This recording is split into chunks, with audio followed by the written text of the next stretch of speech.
All right, this is going to be notes on balancing chemical equations, which is the next step in our evolution of chemistry. So what I want you to do is to take a moment and, as you see in the notes, write down directions on how to make a pizza. Don't say call Papa John's or DiGiorno, but if you were to make it yourself, how would you do it? Write yourself directions. Hit pause, take a moment. All right. Did you write something similar to this, where you talked about what the item was and how much of it, including the units? It's okay if yours was different than mine, but is that what you did? Now what I want you to do is to take that and let's see if we can change it even more.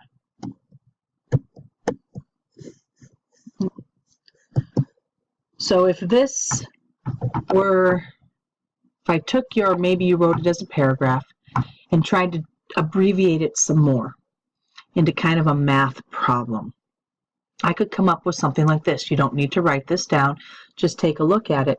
What I do want you to write down in that section that says, write your pizza making equation here, what was it, what would it look like? How could you abbreviate that even more? So hit pause, take a second, and see if you can write down a much more abbreviated equation of this.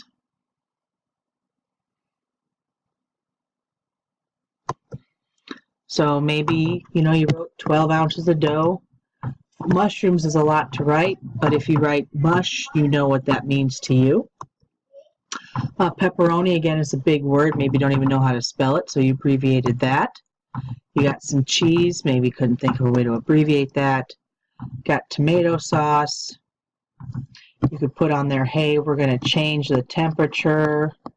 We're going to heat it to 350 degrees, and then to make a pizza. So this is kind of like the word equation, and here is our chemical reaction.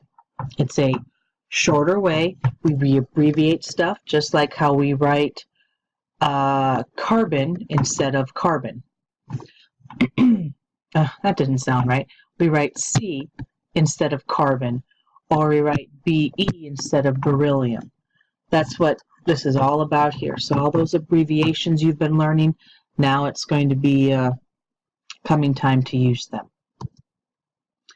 So chemical equations are all about not having to write as much stuff to say the same thing. So remember, chemical formula. That is what we've been doing last unit, how to find ionics with the crisscross, the covalents with the prefixes, or the polyatomics, which you just have to memorize. So again, a subscript, sub, think submarine, that's the one that goes below, and that's going to tell you how many of the one before there is. We should have that down if you are where you should be. If not, take a moment to look at that and see where, if I were to total it up, what it would look like. Now, if I put this guy in front, if I put that 3 in front, now we've got this whole distributive property going on. I've got 3 calciums, I've got 3 nitrogens, and I've got 3 times 3 oxygens. This is the part here of all of these ones where if you have trouble, this is where it begins. So we've got to make sure we've got that distributive property down so that you can do well on the rest of this unit. So this 3, this special special 3 right here, it's got a name. It's called a coefficient. Hopefully, that's not new to you. So when we are dealing with chemical equations, the vocab words you've got to know so far are subscripts and coefficients. And you've got to know which is which and how they affect the count, the total number of atoms, because that's going to play very importantly into balancing chemical equations. All right. Oops. So when we write chemical equations, there are just 2 symbols that we're going to use. The plus sign, because there is no subtraction in chemistry, and the arrow sign, which, if you want to think of this as a math problem, is kind of like an equal sign, but we don't write equal, we write an arrow sign. And that's it. That's all. So when we do write it, there are no equal signs, but arrow signs are what we're going to use in that place. All right, so here is generic chemical equation. Let's take a look at what this is going on here.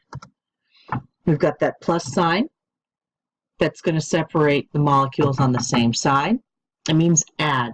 So if I were going to say this in words, I'd say when you combined A and B, or if you add A to B, you're going to get, or it's going to yield C. Mathematically, it means equal, but we do not write the equal sign. And we'll talk a little bit later why. So here what we're saying is, and if you've got your naming down, and we should have this, we've got carbon is added to oxygen. Remember, it's O2 because it's diatomic, so it's never, ever alone, is going to yield carbon dioxide.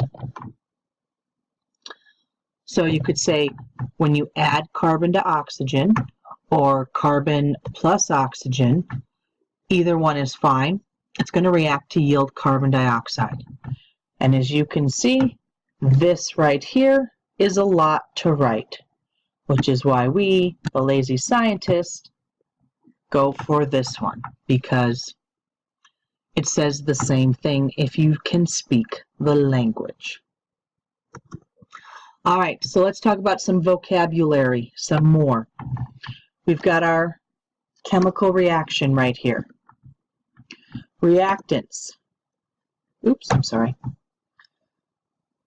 That's what's going to get used up. That's what's going to react. That's what's going to be what you start with. Products. That's what you're going to make. That's what's going to be produced. That's what the arrow is going to point to. So just remember, you point to the product. So this is telling me if I take water, it's going to yield hydrogen and oxygen. And remember, it's 2 because they're diatomic. I hate chemistry because of failure notes. Diatomic. Aha. 2 atoms. All right, so again, reactants go in, products come out. The arrow always points to the product. So if I were to give you an equation, you should be able to tell me, if you are where you should be right now, you should be able to tell me, oh, let me use the smaller pen. You should be able to tell me, let's see, what have we talked about so far? We've talked about coefficients. We've talked about subscripts. We've talked about reactants. And we've talked about products. So looking at this chemical equation right here, you should be able to tell me what's the coefficient, what's the subscripts, what's the reactant, what's the product. You should be able to tell me the name of that, if it's ionic or covalent. You should be able to tell me why that's O2, and this is just one aluminum. Yeah, that's about where we're at. So again, the numbers in front are the coefficients. Kind of talked about this, not a ton, but again, the S, the G, that's going to tell you the physical state. We have solid, gas, and liquid. Look at that. That's horrible. I hate writing liquid that way because is that an L? Is that an I? Is that a 1? So I like to write my liquids with a cursive L to help avoid confusion. But again, looking at this, you should be able to tell me how many aluminums there are, because of that whole distributive property. You know there are 4. You should be able to tell me how many oxygens there are. Because of that distributive property, you should know there are 6. And you should be able to tell me how many aluminum and how many oxygen there are. And because of that distributive property, you should be able to tell me there's 4 aluminum and 6 oxygen. And if you can't math that, you need to go get some help on distributive property. All right, so the whole balancing thing. When we're talking about a balanced, we want to bring balance to the universe. If you count, and let's just break this down right down the middle. Our before and our after. We have 2 nitrogen here. We only have 1 here. We have 2 hydrogens here. We have 3 here. It is not equal. It's not balanced. Whatever you start with should equal whatever you finish with. Because you are not God. You are not Thanos. You cannot create or destroy matter. You can just rearrange it. So now we're going to learn how we modify things, how we change coefficients to make the before equal the after. And that's our next step. That's what balancing equations is all about, is bringing balance to the equation. But you'll notice they didn't change the formula. That's still NH3, that's still H2, that's still N2. We changed the coefficients. All right, so again, some symbols you'll see. AQ, that means something dissolved in usually water. We'll just put that in quotation marks. Could be other things, but usually it's water. So if you drink Kool-Aid, that's an aqueous solution. Catalyst, remember that in biology, this is your helpers to make the reaction happen faster. And if we're going to change the temperature, over the arrow, we're going to put a triangle. Okay, so again, first semester, well, heck, last week, remember how we talked about we've got our ionics, we've got our covalents. Chemical reactions again, we're changing and we're making new stuff. This new stuff is going to have new properties and energy is going to be released. So again, sharing, covalent, accepting, ionic, donating, well, ionic, electrons. That's the big thing. Electrons are moving. All right. So how do we know when there's a chemical reaction? Well, there are some signs, some visual signs. Again, it's all about changing stuff. So what we look for is, was there a color change? Did you put two things together and it changed color? Production of a gas. Were bubbles released? You put two things together and it made bubbles. You put two liquids together and you made a solid, or you put two things together and it got hot, or you put two things together and it got cold. These are all signs of a chemical reaction. Something you probably want to circle. All right. So again, here's an example of a chemical reaction. You take barbecue charcoal, which is basically just carbon. You're going to burn it in the presence of oxygen because, fire needs oxygen. One of the things that's going to get released is carbon dioxide. So I could say carbon, when carbon is added to oxygen, it's going to yield, or it's going to produce, carbon dioxide. But by writing it this way, I can quantitate it. So quantitative data is something that involves numbers, something you can measure or count. You weighed something out, it was 5 grams. You counted 5 beads. You physically counted it.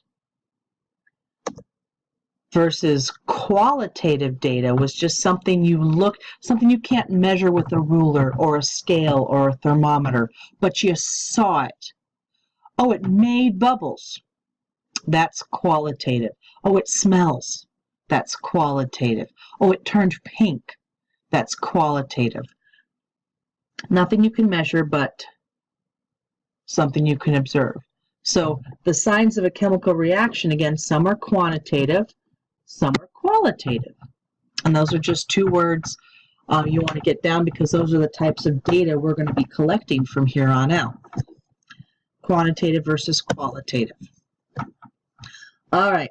Now, when it comes to chemical equations, we've got to keep this law, the conservation of matter, into account. Because we are not Thanos, because we are not gods, we cannot create or destroy matter. So whatever's on the left-hand side of the arrow, quantity-wise, has to equal what's on the right-hand side. Otherwise, it's wrong. It's got to be balanced. We can't create or destroy something. We can only rearrange it. So, how do we change it if we put two things together and it doesn't work? Well, we change it with the coefficients. This is the star right here. We change it with the coefficients, not the subscripts. Because if you change the subscripts, you're changing the stuff. So for example, here's NO3. Looks like Dippin' Dots. Don't eat it. Would not be a very smart idea to do. If it didn't balance and you changed it to NO2, I know, looks like sugar. Still, don't eat it. Two completely different compounds that have different chemical properties, different physical properties. They are not the same. So we cannot change the subscript. We have to change the coefficient to make stuff equal. So this is going to be your first math skills test, is making the left-hand side equal the right-hand side with only changing the coefficients.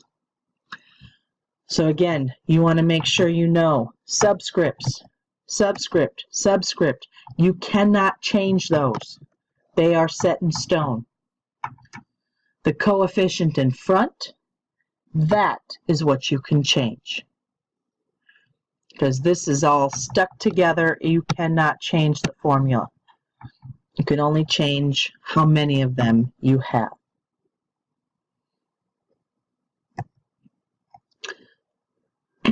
So let's take a look. See. What this equation is saying is that 4 aluminum atoms are added, combined with, mixed with 3 oxygen molecules, remember it's more than one, so it's a molecule, to yield or create or produce 2 molecules of aluminum oxide. And if you count it out, it works. We've got 4 aluminum and 4 aluminum here. We've got 6 oxygen and 6 oxygen here. So the left-hand side is equal to the right-hand side. That is a balanced chemical equation. All right, so how do we do it? Let me see here. We're on the last page. 4 basic steps. First, if it's not given to you, write out the formula. Don't try to balance it yet. Don't change the formulas. This is a big one right here. I want chocolate chip cookies. Don't change those chocolate chips to raisins because that's disgusting. You don't put raisins in cookies. Keep the chocolate chips. Chocolate chips. Don't change the formulas. Then count. How many atoms are on the left? How many atoms are on the right? For this first one here, I want you to physically write this out. And then if you don't need to from here on out, then don't. If you do, then do. So there's our equation. We need to balance it. So first thing I'm going to do is I'm going to put my little line of demarcation where my arrow is. That tells me my left-hand side of my equation, my reactants, and my right-hand side of the equation, my products. And now I'm just going to count how many I have to begin with, because some equations are just naturally balanced. Let's see if this one is. I've got 2 hydrogen here, 2 hydrogen here, looking good for the home team. I've got 2 oxygen here, only 1 oxygen there. Nope, I've got to change it. So what do? Well, I got to look, and I got to change it with coefficients. Again, don't change the formula. Just change the coefficients. And this is kind of like a game of tennis, where you're going to change the coefficient here, and you got to see how it affects over there.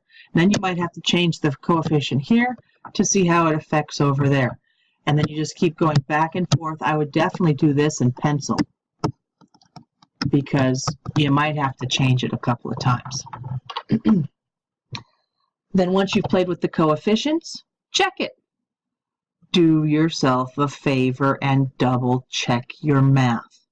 This is the #1 mistake, is that you balance 3 out of the 4, and the 4th one is not balanced at all, and you get the entire problem wrong. So don't be lazy here. Check it, double check it, triple check it, quadruple check it. Because in order to get the points on the quiz, on the test, the entire problem has to be correct.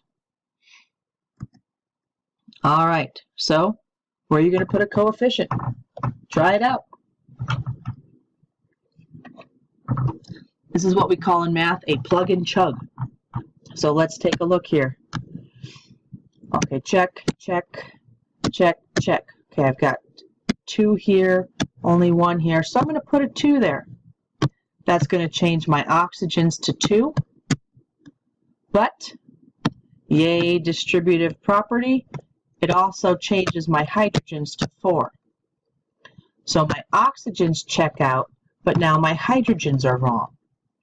So what can I do to fix that? Well, let me see. If I change this to a 2, now I've got 4 there. They're equal. Check, check. Now my equation is balanced. So there you go. The left-hand side equals the right-hand side. And that is a balanced chemical equation. That is your goal. Try it.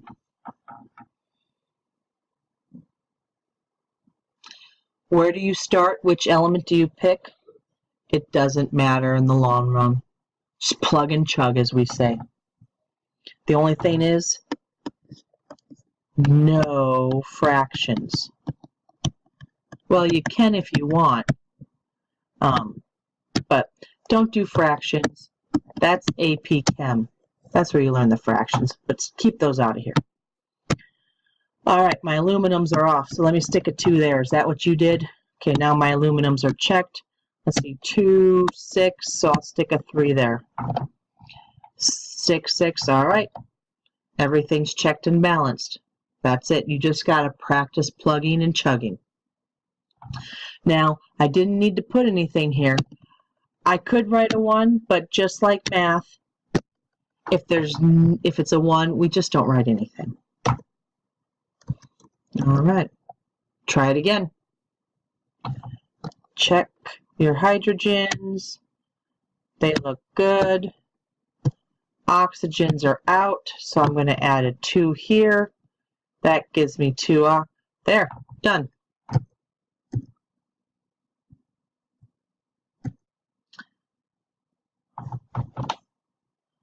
So you just double check, and what's going on here? You can combine hydrogen with oxygen to make water, but you're going to need twice as much hydrogen as oxygen. And if you think about it, that makes perfect sense because you've got your oxygen here. There's your oxygen, and it's going to be bonded to 2 hydrogens. So that's how you're going to make up for that 2-to-1 ratio, is messing with the coefficients. And if I just completely confused you, just, hey, did you math it correctly? Did the left side equal the right side? Boom, you're good. All right.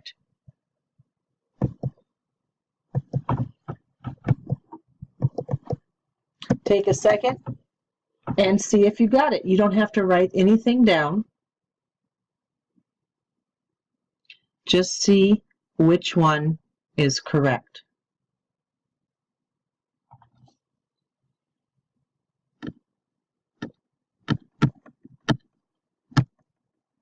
And check yourself. Did you get it? Now do aluminum. Pause if you need to. Okay. Did you get it? Now do the last one. Pause if you need to. Did you get it? Hopefully these aren't difficult problems. This is almost exactly the same thing you did for homework, kind of solving for X.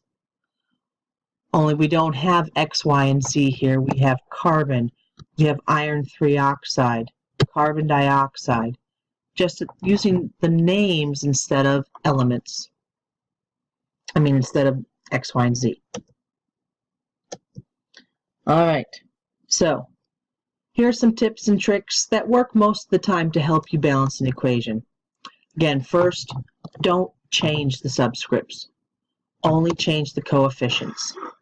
That's what you need to do. Well, I said the order doesn't matter. If you do the metals first, sometimes it just fixes the nonmetals and makes your life easier. So try doing the metals first and the nonmetals. Remember polyatomics?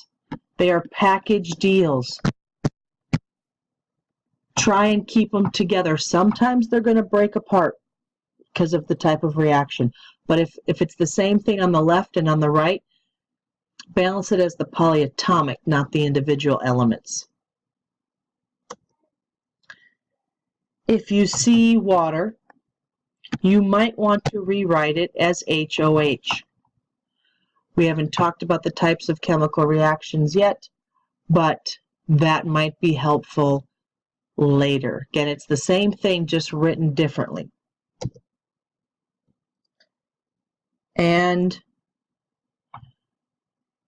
do all, your metals first, then your nonmetals, then go for your oxygen, and then do hydrogen last.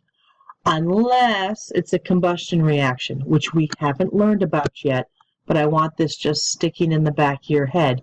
When we start learning about combustion, we're going to do hydrogens first, and that's later. All right, so again, those are your tips and tricks. Good luck. May the force be with you.